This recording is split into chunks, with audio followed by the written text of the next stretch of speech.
Ladies and gentlemen, welcome aboard this special debate edition of the Wright Flyer. If any of you were unfortunate enough, as we were, to be watching this fourth nationally televised GOP presidential candidate debate, whether it be the kiddie pool, where it seemed that, good old Governor Krispy Kreme was trying to eat his other opponents as though they were some sort of cereal,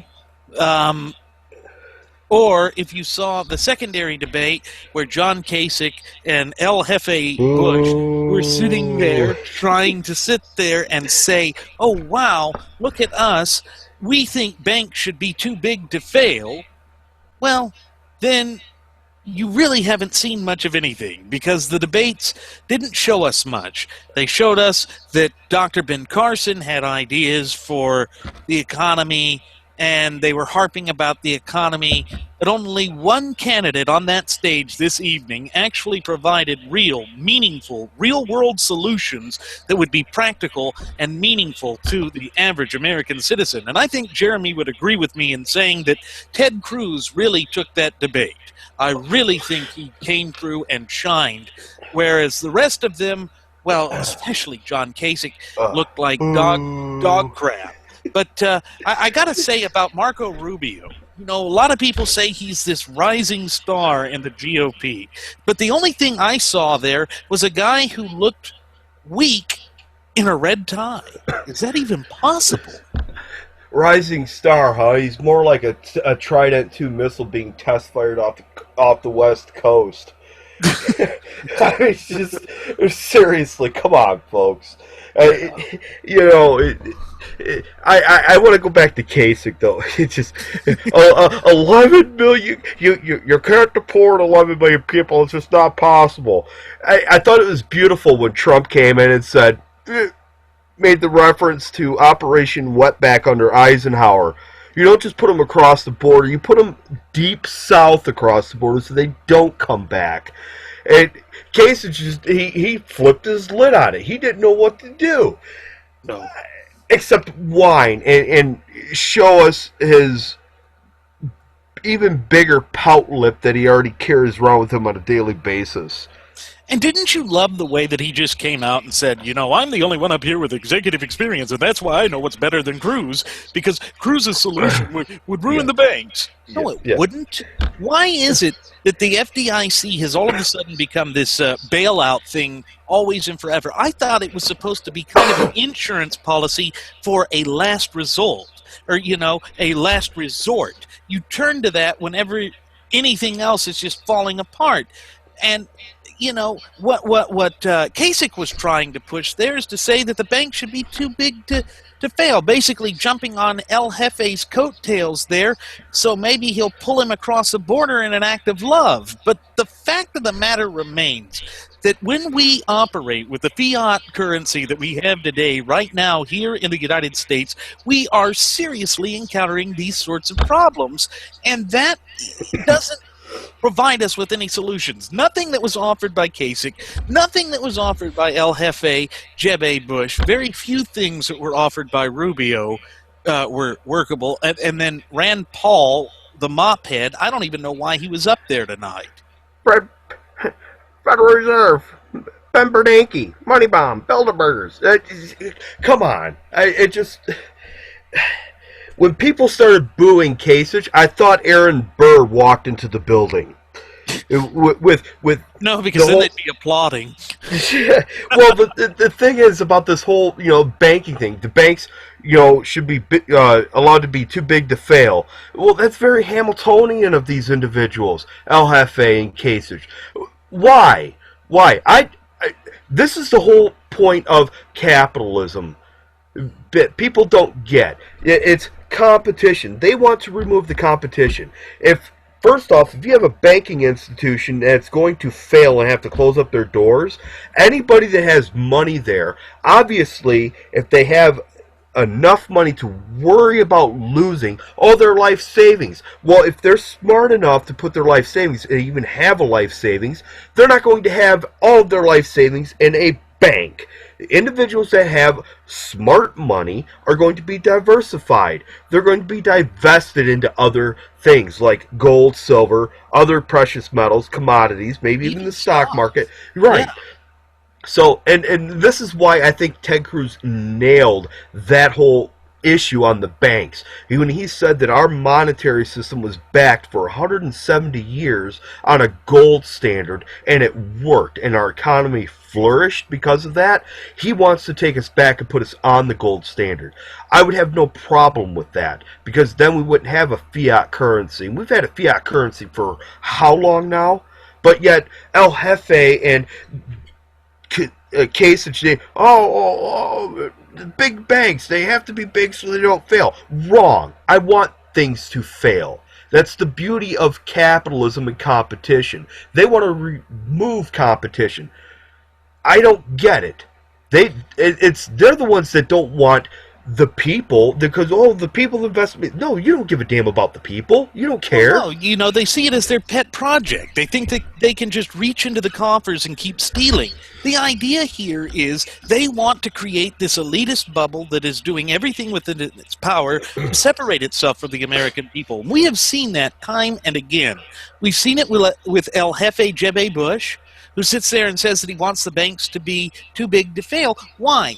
Why is that? It's because they are government-backed. And again, it goes to this sort of detente wing mentality of the gutless opposition party that, if the government backs something, then it is supposedly superior to everything that is important or of value to the average, decent, hardworking American citizen. But nothing could be further from the truth. And we saw that in the answer that was provided by Cruz. We saw a little bit of it with what Trump was saying with respect to the immigration issue. And we saw Carly Fiorina try to express it. I don't think Carly did very well tonight. I just don't think that she was able to resonate with the people. She seemed off her game, or I guess some would even say off her rockers, but she just didn't seem to connect. And that was really what was important for her to do in this debate. It almost seems like she should have been on the kiddie stage with Krispy Kreme and Rick Sanatorium and Bobby Jindal, because they didn't resonate. You notice I didn't see George Pataki on that stage. Did he finally drop? I don't know. On the kiddie stage there at the kiddie table, I think Jindal was pretty much the only one that had any resonance with the people at all, if any. It's just, and you and I both, we sat through watching the streaming of these debates tonight online, and what was it? There became a sense that just came over us. Is like, what? What's going on? It's kind of like, really, you're supposed to entice us. You're supposed to invigorate us and convince us to want to vote for you. Instead, it's like drinking a giant 500-gallon glass of warm milk and being swaddled in a giant electric blanket. You put us to sleep. It's and then not dropped in a swimming pool so we get electrocuted to death. Sure, and I don't get it. These folks, they want to earn our votes. They want to lead this country. Really? They sure have a great way of proving it, don't they? Who's going to be their vice presidential pick? Dr. Seuss? Come on. Mr. Hyde. Yeah, somebody. The Cat in the Hat for all I don't know. No, Cat in the Hat's too intelligent for this. But, when you looked at the way that Trump came out, there's a lot I disagree with Trump with, and I'll be honest, folks, I just don't trust him. Somebody who changes his position as frequently as he does, like he's changing into a new pair of socks every other day, it just seems too much to believe. But he really does have some incredible people on his staff to bring up Operation Wetback, to bring up these historical things like Calvin Coolidge was great with the economy. Absolutely. Why was the Roaring 20 such a great and robust time in American history. The answer is simple. It's laissez-faire economics. And when you really think about it, what is laissez-faire economics? That is an economic system where the government stays out because the government is restrained by the tenets and principles contained within the four corners of our shared United States Constitution. It really is as simple as that. There is no other way to explain it because it is that, it's just that simple. It honestly really is. The only candidate that I heard out of either debate that actually mentioned the Constitution as being a strong point was Ted Cruz, when he said, we have to follow and enforce the laws that are on the books and adhere and follow the Constitution. I think Bobby Jindal may have mentioned it at one point in the kiddie pool debate. I was... Yes. And so it's, again, I mean, if you're going to mention something like that, make sure you've captivated your audience. Yeah. Because if you have an important point like following the Constitution, and that is the supreme law of the land, and enforcing and following all other laws that are made in pursuance thereof, that are on the books, you better make sure that your audience is awake. Okay? Yeah, now, I'm sure you've got to be captivating to do that. Absolutely. You stand up there and go, rah, rah, rah. And here's the other thing. When you get asked a question, why is it so difficult to provide a direct answer? I saw Senator Cruz do that at least, 4 to 5 times in this debate? Every time he spoke. Yeah, every time he spoke. I saw...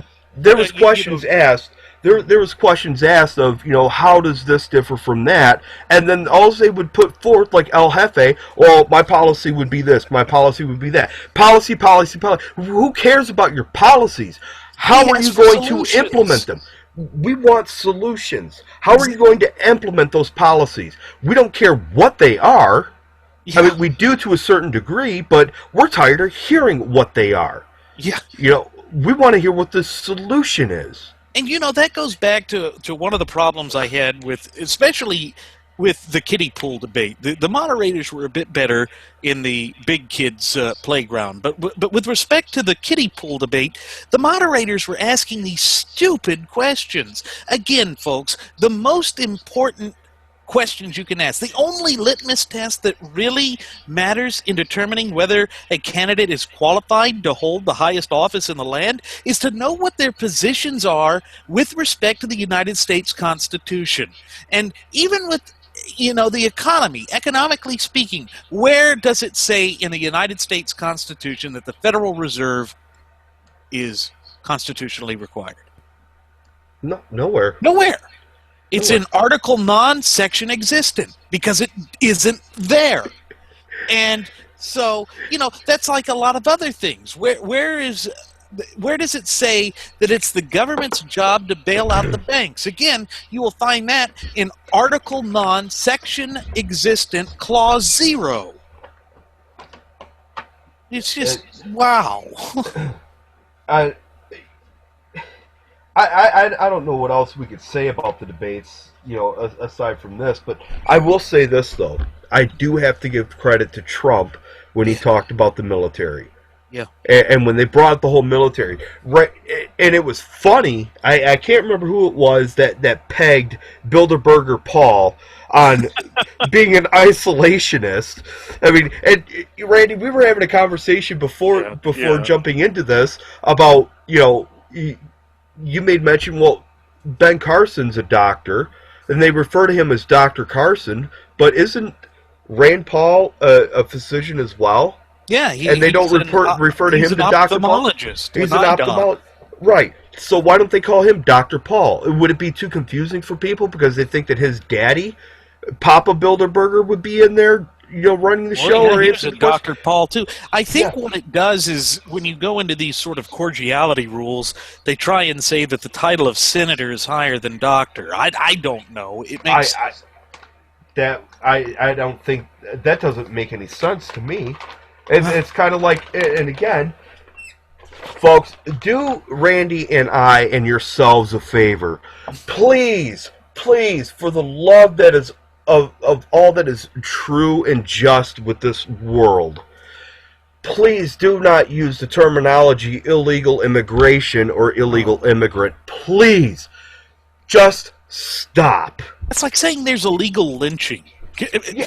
You can't have something legally be done that is illegal. And I admit, maybe in my last solo flight, I said I supported legal immigration. Well, yes, that is a bit redundant, but it meant that those who really are completely naturalized.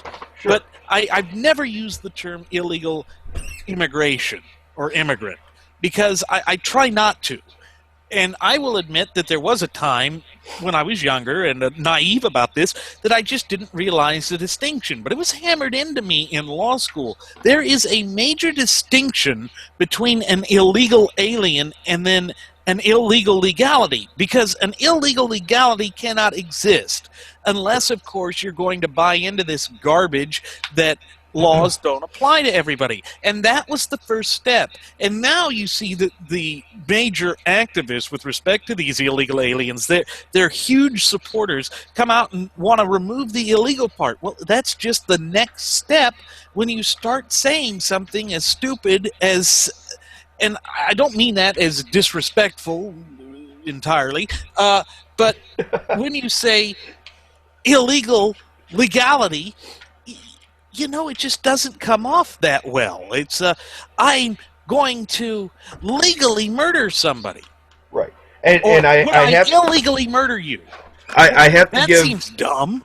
I have to give kudos to Ted Cruz because during the entirety of what we watched of the debate, we kind of cut our viewing and listening of the debate short because we were starting to bang our heads on our desks, folks, literally, just so that we could stay awake. I mean, the only time that we were actually cogent and coherent with the whole thing is when Ted Cruz was speaking, at least for me.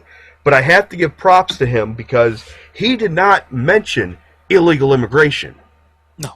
He didn't say illegal immigrant. He referred to them as aliens, or he referred specifically to immigration. He spoke about immigration laws. And that's perfectly acceptable because that's when he made the comment about following the laws, specifically the immigration laws, that are on the books, enforcing those laws and following the Constitution. That answer to that question summed up every line of questioning period that was asked of not only this debate, but also the kiddie pool debate and every other debate that has happened for these individuals thus far. Right. Yeah. And, I got to point back to John Kasich being booed the number of times that he was.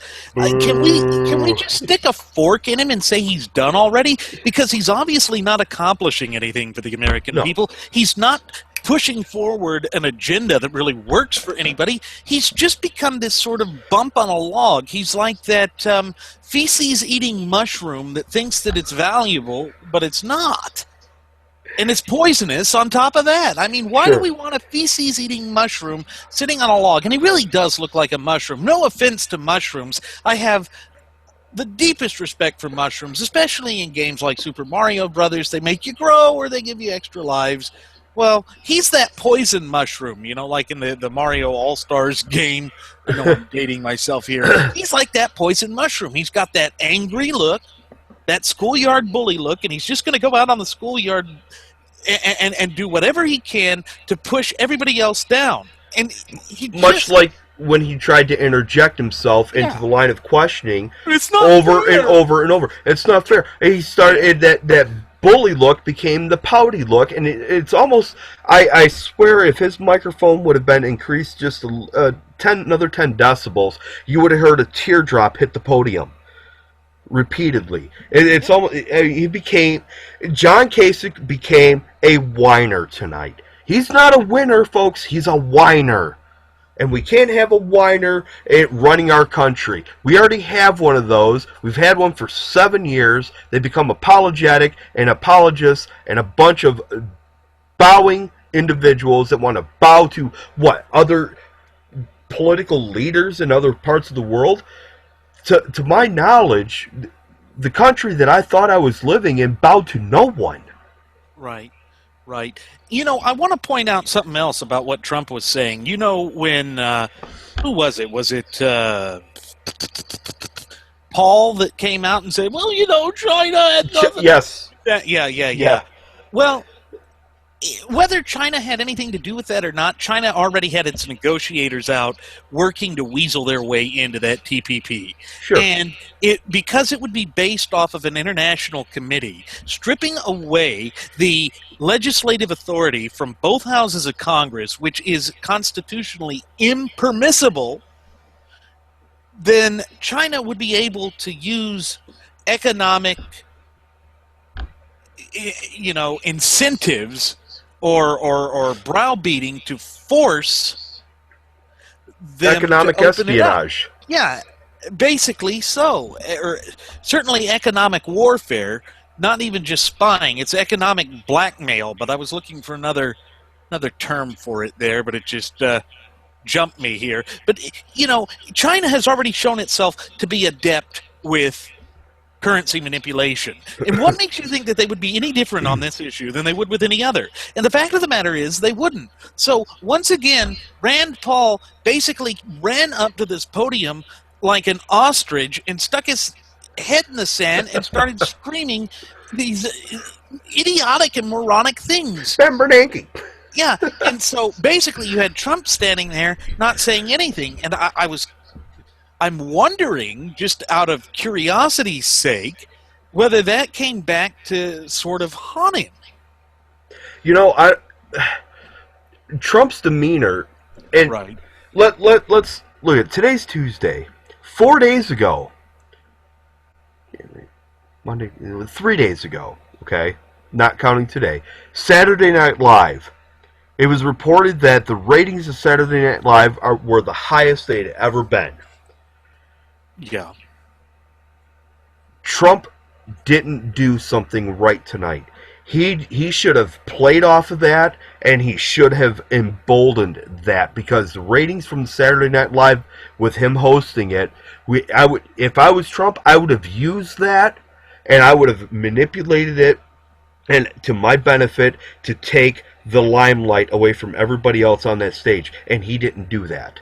You know, to be honest, Trump looked like he was tired. I just got this feeling that he wasn't all there. He had various moments where the camera was focused on him, and he just looked like he was falling asleep at the wheel.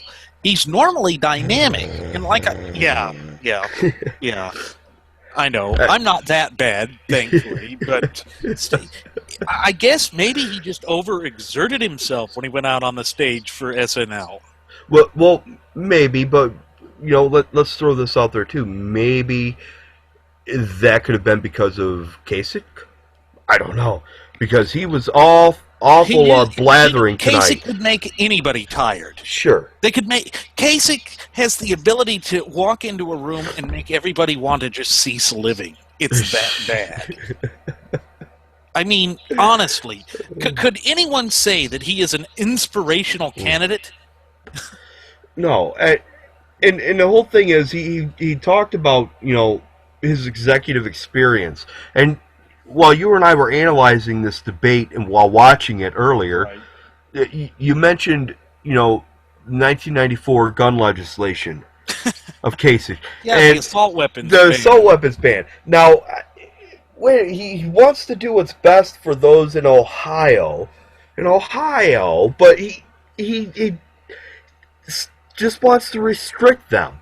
It's okay for him to do this, and this, so long as he's allowed to usurp the rights of the American people and take them away from them and infringe upon them. Because, hey, according to him, that's what executive leadership is all about.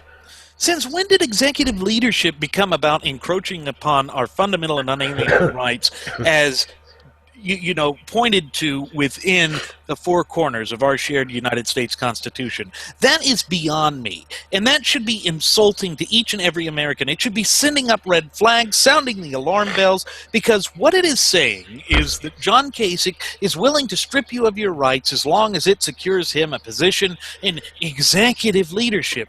I don't care whether a person has executive experience or legislative experience, because if you stop and think about it for a moment, folks, really, there is no such thing as having presidential experience until you've been in office. Nothing prepares you for it because it is such a different field.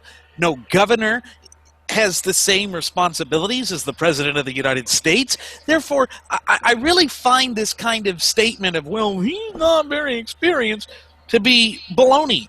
Of course he's not experienced. Nobody's experienced for that because they haven't been the President of the United States. I mean, it speaks to common sense, but that's the thing. That's the thing that Jeremy and I have always said about this detente wing of the gutless opposition party or the radical extremist left in this country that want to strip us of our rights. They obfuscate the truth. They take common sense, they crumple it up like a little paper sack, and they throw it out the window as if it's not important at all. And that really takes us away from the issues, and it's dangerous. But it's okay for Kasich to do it because, hey, he's not going to disrupt or break apart 11 million illegal families because we can't do that. That's not. And then, of course, El Jefe jumps in and says, well, that's not what the America's all about. You know what? I have an idea. Why don't they go overthrow Castro in Cuba? Because they think just like him in some certain extent. When El Jefe came out and said that that's not what America's all about, what is America all about? Is America all about these quote-unquote acts of love of people crossing into this country illegally? Is America all about creating these national standards through Common Core education to ensure that our future generations are denied and deprived a true and proper working education? One that would be based on learning important things, say like the fundamental tenets that are contained within our Constitution? I mean, everything that he has pushed for, none of it is really reflective of what the United States of America should or is or will ever be about. Well, all El Jefe and Kasich need to do is look back through history. Look at the formation of the United States, the reason why we left England and under the Crown. We declared our independence from them. We didn't want to be subjugated to that anymore. And if their idea of what being American is allowing people to come here to bring whatever they want in so they can diversify into the country and be accepted as some sort of normalcy, well, history shows that that is not possible in order for a country to fully exist with its full intents and purposes. If you look at World War II, if that kind of ideology was applied during World War II, half the country would be speaking Japanese, the other half would be speaking German. Oh, that's probably what these people want it to come down to. Because if you stop and look at everything that El Jefe was saying and everything that John Kasich was saying, to say that it is impossible, if you really want to get an American riled up, you tell them that something's impossible, that they can't do something, especially when it comes to their sovereignty and well-being. If you're going to really infuriate the American people, you're going to sit there and tell them that something that is truly beneficial to them cannot be done. Hell, the British tell me that it can't be done. And that is why Trump actually, I do have to give Trump major kudos for this, and I think you've already done this, Jeremy, but for bringing up Operation Wetback. Yes. Does that not show a solid, concrete, historical example of where we effectively addressed the issue during the Eisenhower administration? Yes, absolutely.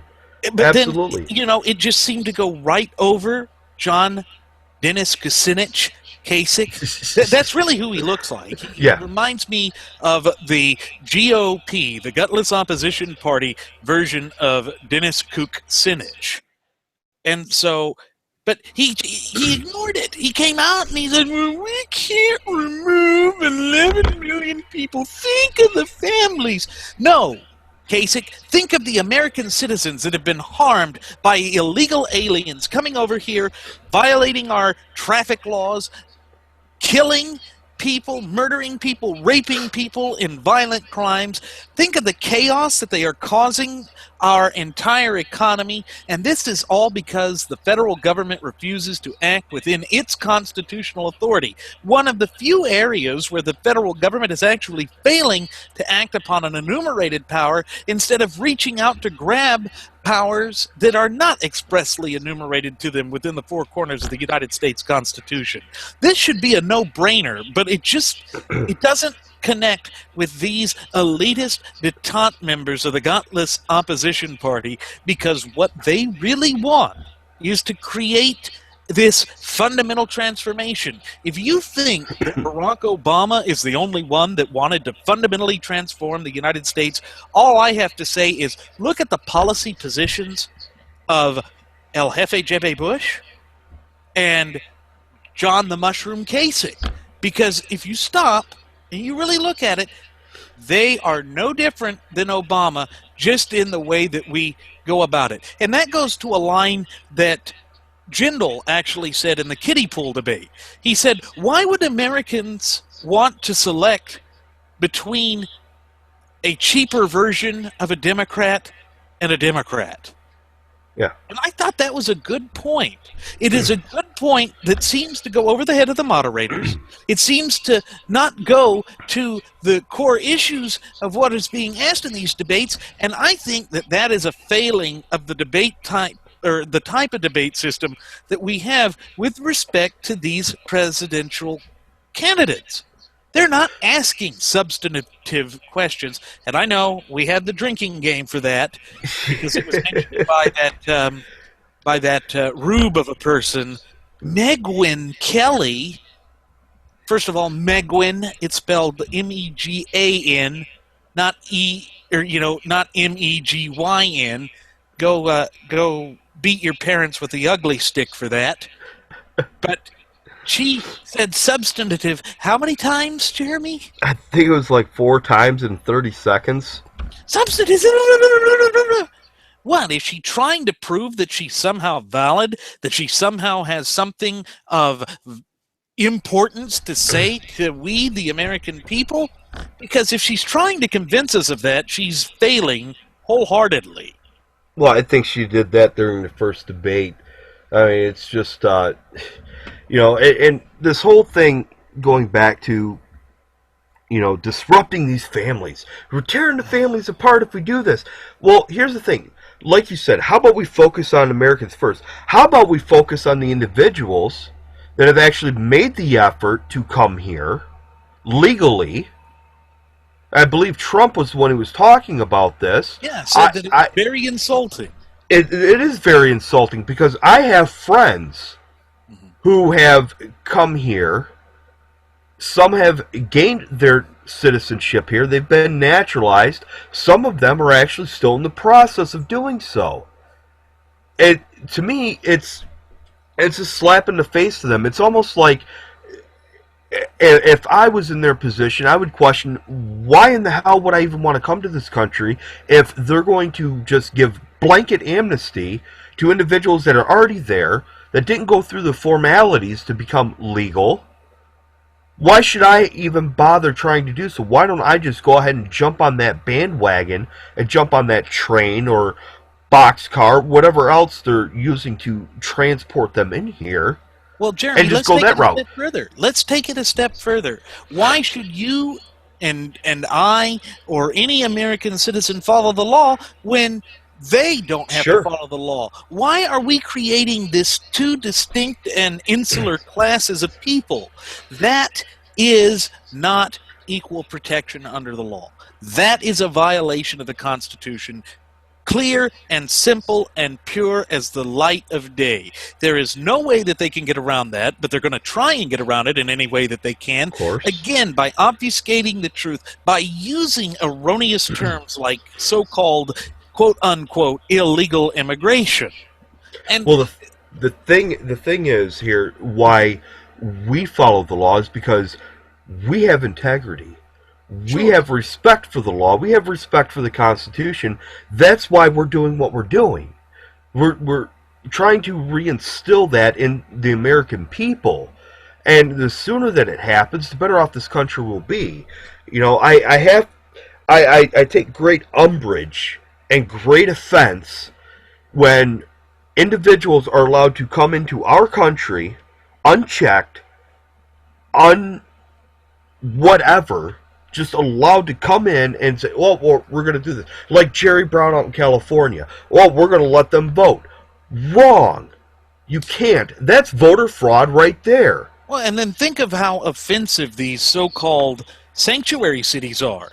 They are just, it's like having a pirate's bay just out in the middle of these states. It's a glaring red flag just waving in front of the angered bull that's just going to charge in. These illegal aliens are going to see this as the perfect opportunity to escape from anything, to get whatever they want, to leech off of the current existing citizens, and they don't want to assimilate.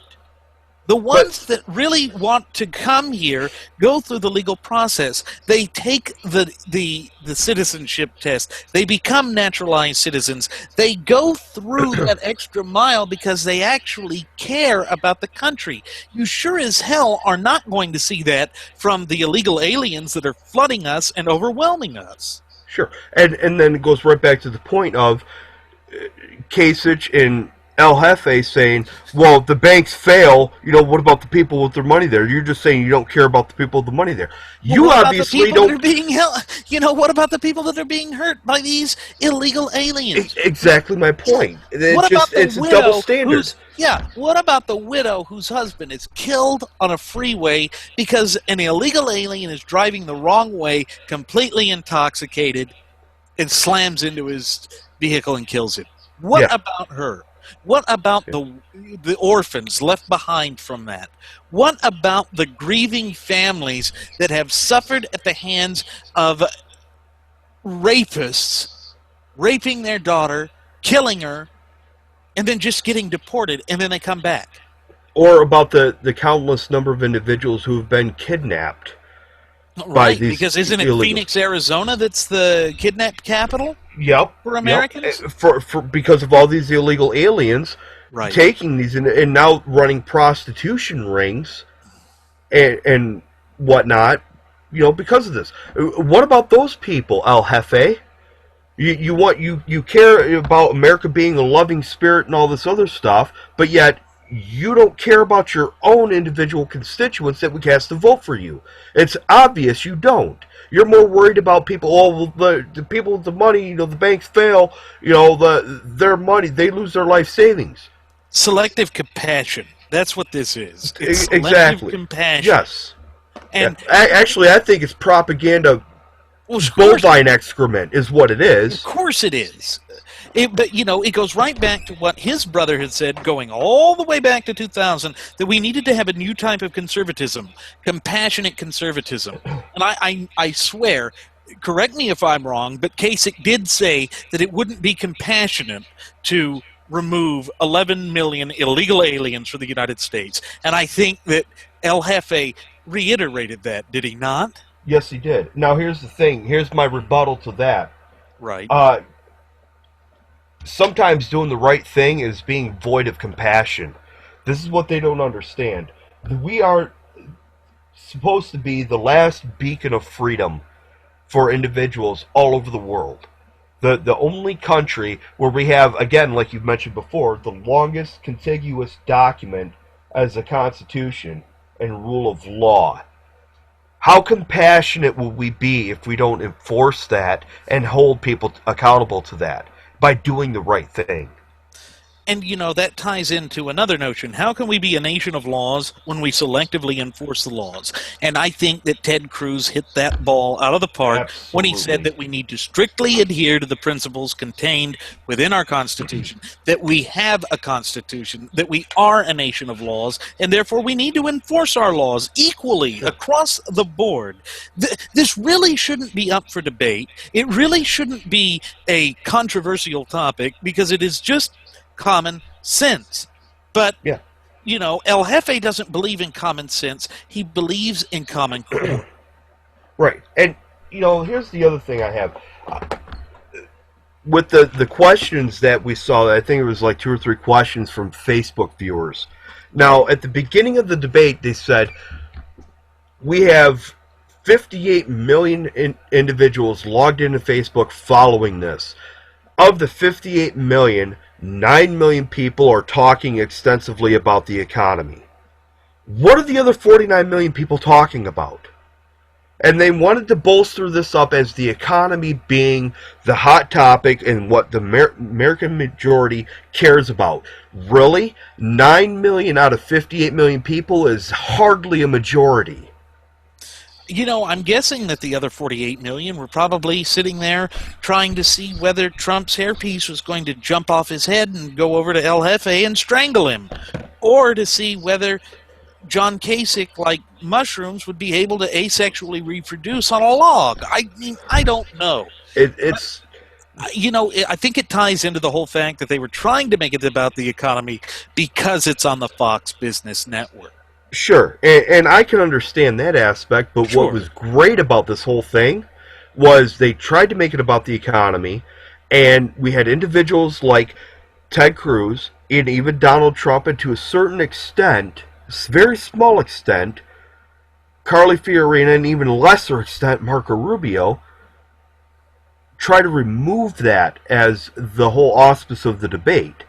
Cruz was the top notch on that. He brought it right down, and like I said, the comment that he made about enforcing the laws on the books and following the Constitution, that should have been the answer to answer all questions for the night, it is period. It is the catalyst to what all is important with this country. Because, as we have reiterated oftentimes on previous episodes of the Wright Flyer, the most important aspect and the only litmus test that you need to know with respect to a presidential candidate is, what are their positions with respect to the United States Constitution? Will they strictly adhere to the principles contained within its 4 corners? And the reason that we say that's so important is because all of the economic problems we are seeing right now, all of the banking problems we're seeing right now, all of the complaints with regulations, all of that can be traced down to the fact that our federal government, and in fact our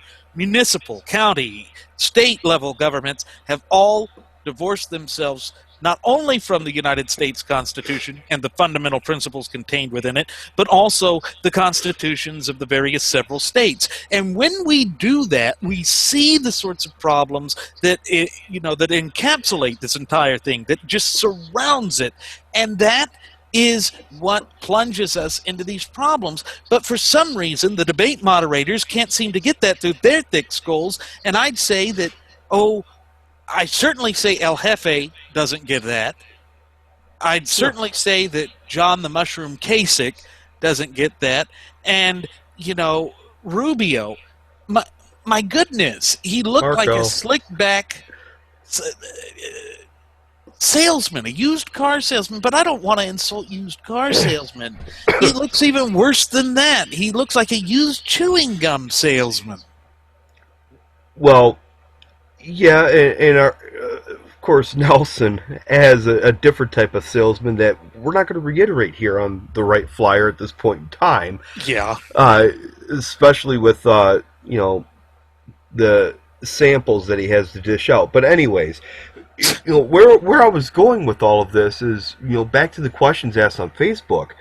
What I would like to see is, for our listeners and our passengers here on the Wright Flyer, on our Facebook page, and even on this YouTube channel page, in the comments section, post questions that you had that you would ask of the candidates during the debate. And these are questions that should be geared towards their stance on the Constitution. You know, think of some questions. I know we harp on this all the time about the Constitution belonging to us, you individually, us as a whole. It belongs to we the people. It's time that we the people start asking these questions. And it needs to be, important questions. The questions that go to the root of what is really facing us.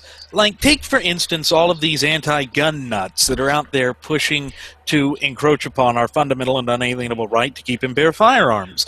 Maybe a question should be, what could we do to actually ensure that the state governments enforce the tenets of the Second Amendment? That would be a legitimate question.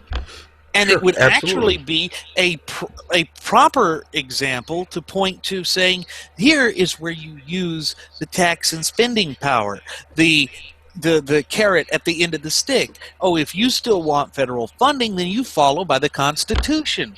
In fact, I would argue that that is perhaps the only legitimate occasion where that could occur.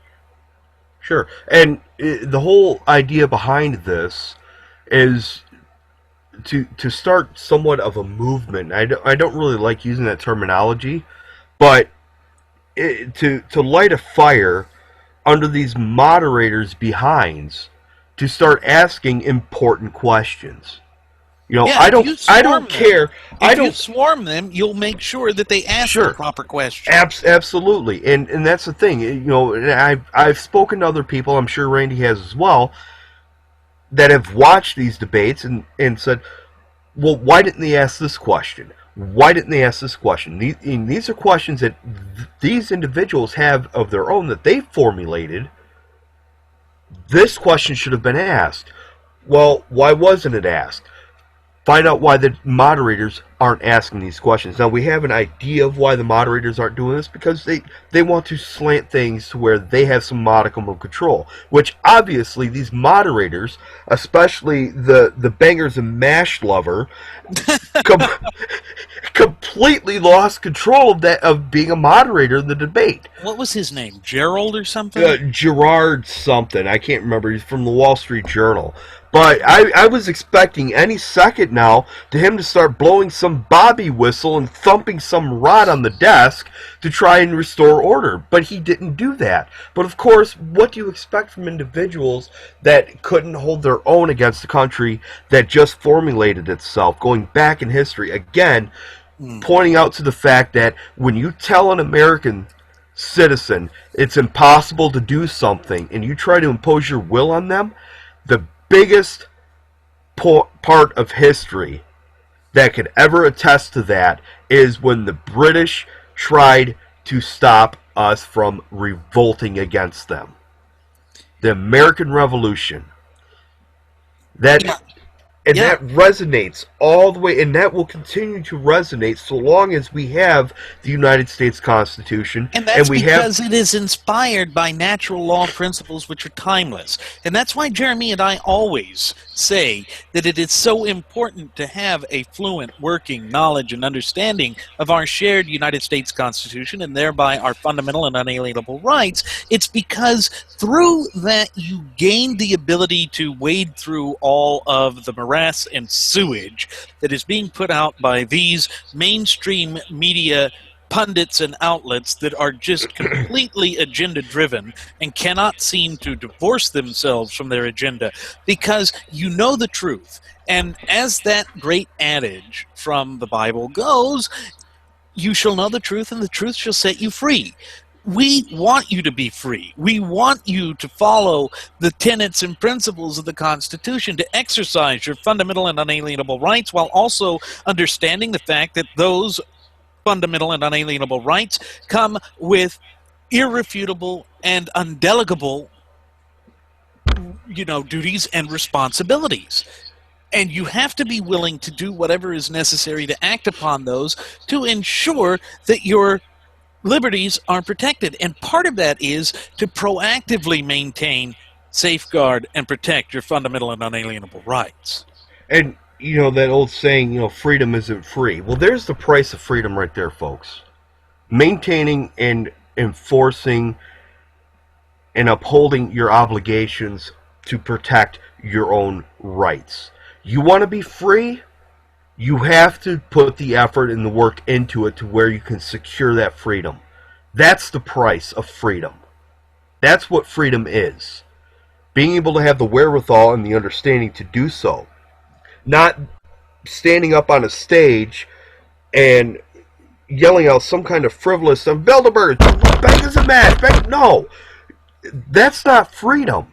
That's a dog and pony show. Garbage. It's a dog and pony show that's designed to keep people attentive to what they want people to have their attention on. Yeah, and I want to jump on something with that. Why have that little dinger if you're not going to stop them?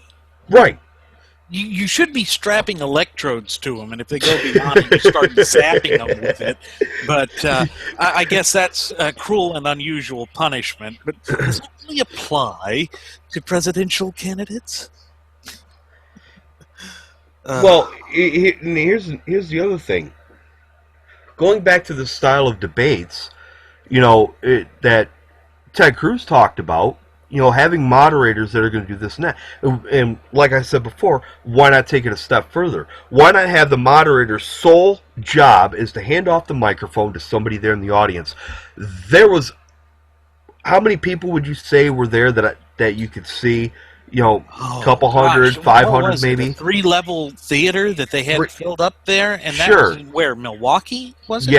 Yeah, Milwaukee, Wisconsin. So there was more than enough participants there. I'm sure that every single person in that audience had a question of their own that was individual from anybody else there. Right. Get to the actual experiences that matter to the audience, because the audience make up the true sovereigns of this country. We, the people of the United States. That would be so refreshing, because it would allow us to get our interests and concerns heard. Because and if you want to hear the number one complaint of people, it's this whole idea of, I can't get my voice heard. They are ignoring me in the auspices of government. Yeah, and to the credit of the people that put this debate together, they did field questions from Facebook. Again, 58 million people. I wouldn't expect them to be able to ask all 58 million questions. No.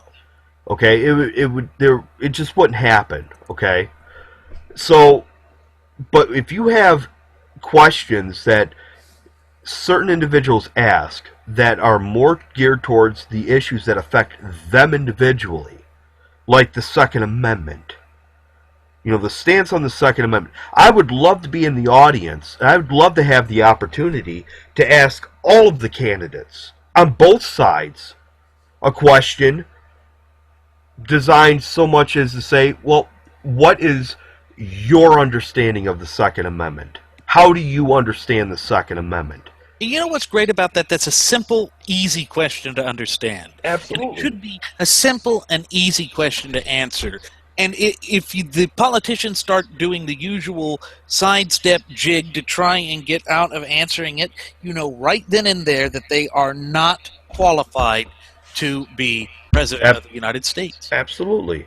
And I think that's what we need to do, and that's what I want to encourage our listeners and passengers to do. People want a voice. You already have the voice. Step up and start using it. Yeah. Ask these questions. Your fundamental and unalienable rights cannot be stripped from you. That is why you are the true sovereigns. And folks, the power is delegated to the government. That means it can be taken away at any point when they are working against you, when they are no longer governing with the consent of the people. And I would say we are fairly close to the point now where a vast majority of the American people feel like they are being governed without the consent of themselves. Sure. Absolutely.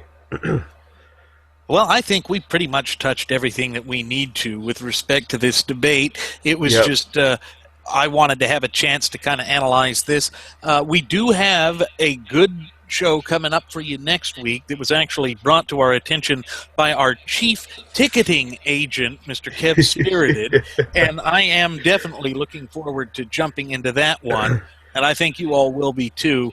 Anyway, I'm Randy Wright, and as always, this is my First Officer Jeremy Grapington joining us. We want to thank you for joining us, and we would send the flight attendant back for her last round of alcohol, but she kind of passed out during the kiddie pool debates. Yeah. So there's no alcohol for anybody else. So unfortunately, folks, there's no alcohol to dispense to you. So maybe next time. We'll send back some sweet tea. There we go. That'll maybe work. we could slap her and get her to wake up. Anyway, thank you for joining us, ladies and gentlemen. We'll see you next time. Have a good night. Bye.